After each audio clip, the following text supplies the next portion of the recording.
বাবা সোহেল, হ্যাঁ আব্বাজান। একটু দাঁড়াও, তোমার সাথে কিছু কথা ছিল। হ্যাঁ আব্বাজান বলেন।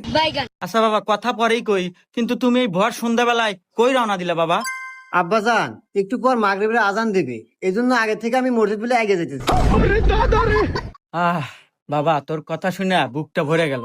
তুই কত খারাপ ছিলি, বন্ধু বান্ধবের সাথে আজে বাজে নেশা করতি। যাক, তোকে যে আল্লাহ এত ভালো বানাইছে, এজন্য আমি আল্লাহর কাছে শুকরিয়া আদায় করি, আলহামদুলিল্লাহ। আচ্ছা আব্বা, তুমি জানি কি জানি বলতে চাইলে ওটা একটু বলো, নইলে আবার আজান দিয়ে দিবে, আমার মসজিদে যাওয়া লাগবে। ও আচ্ছা বাবা, ঠিক আছে।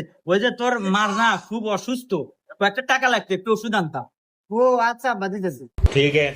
रुको जरा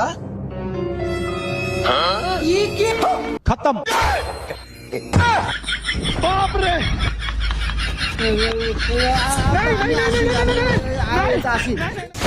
বন্ধুরা, কি বুঝলেন? পোশাক এবং লেবাস